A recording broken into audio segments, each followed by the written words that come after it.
मलपित्त व पोटाचे विकार, छातीत जळजळणे, पोटात जळजळणे, घशाला आंबट पाणी येणे, डोके दुखणे, पोट फुगणे, पोट गच्च होणे, गॅसेस, 2-3 वेळा शौचालयात जाऊन देखील पोट साफ न होणे, IBS, कोलायटिस, मूळव्याध, फिशर, भगंदर यावर विशेष आयुर्वेदिक उपचार।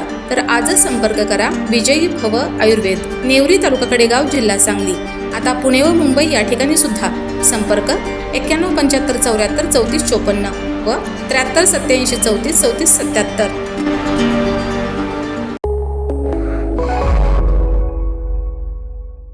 नमस्कार, मी अरुण आणि आपण पाहत आहात 7 स्टार न्यूज। महाराष्ट्र शासनाच्या 300 कोटी वृक्ष लागवड अभियानांतर्गत सांगली जिल्हाधिकारी मैना घोष यांच्या संकल्पनेतून राबवण्यात येत असलेल्या हरित सांगली हरित महाराष्ट्र अभियानांतर्गत विटा नगर परिषदेकडून शहरात व्यापक वृक्षारोपण मोहीम हाती घेण्यात आली आहे।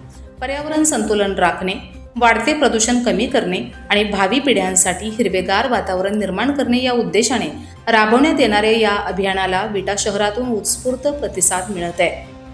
आषाढी एकादशीच्या निमित्ताने विटा येथील 100 फुटी रोडजवळ मियावाकी गार्डनमध्ये आयोजित करण्यात आलेला वृक्षारोपण कार्यक्रम अत्यंत उत्साहपूर्ण वातावरणात संपन्न झाला।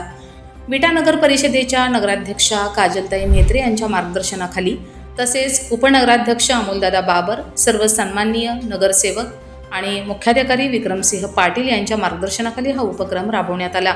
यावेळी पर्यावरण संवर्धनाचा संदेश देत शहर अधिक हिरवेगार करण्याचा निर्धार व्यक्त करण्यात आला। वाढत्या शहरीकरणामुळे झपाट्याने कमी होत चाललेली हरित क्षेत्रे लक्षात घेता नगर परिषदेकडून नियोजनबद्ध वृक्षारोपण करून पर्यावरणाचा समतोल राखण्याचा प्रयत्न सुरू असल्याचे यावेळी सांगण्यात आलं।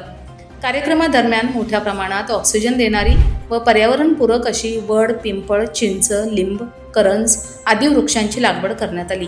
विशेष म्हणजे मियावाकी पद्धतीचा अवलंब करून कमी जागेत दाट व जलद वाढणारे जंगल तयार करण्याचा नगर परिषदेचा प्रयत्न असून या उपक्रमामुळे भविष्यात शहरातील प्रदूषण कमी होण्यास मोठी मदत होणार आहे।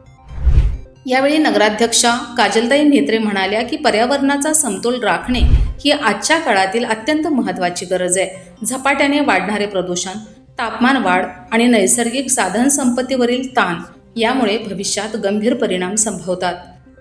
त्यामुळे प्रत्येक नागरिकाने एक व्यक्ती एक झाड हा संकल्प करून वृक्षारोपणात सक्रिय सहभाग घ्यावा।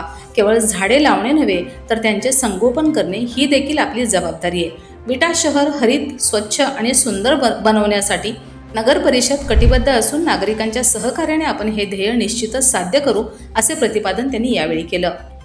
या कार्यक्रमात नगराध्यक्षा काजलताई म्हेत्रे, उपनगराध्यक्ष अमोलदादा बाबर, नगरसेविका प्रीतीताई पवार, संजय भिंगारदेवे, रामचंद्र भिंगारदेवे, कन्हैया पवार, वाघमोडे साहेब, संदीप वाघमारे, संतोष लोखंडे, नितीन चंदनशिवे यांच्यासह नगर परिषदेचे अधिकारी, कर्मचारी आणि नागरिक मोठ्या संख्येने उपस्थित होते। सर्वांनी प्रत्यक्ष वृक्षारोपण करून पर्यावरण संवर्धनाचा संदेश दिलाय।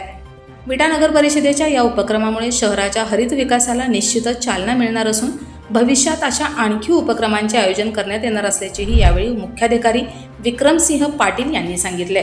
Bureau report 7 star news.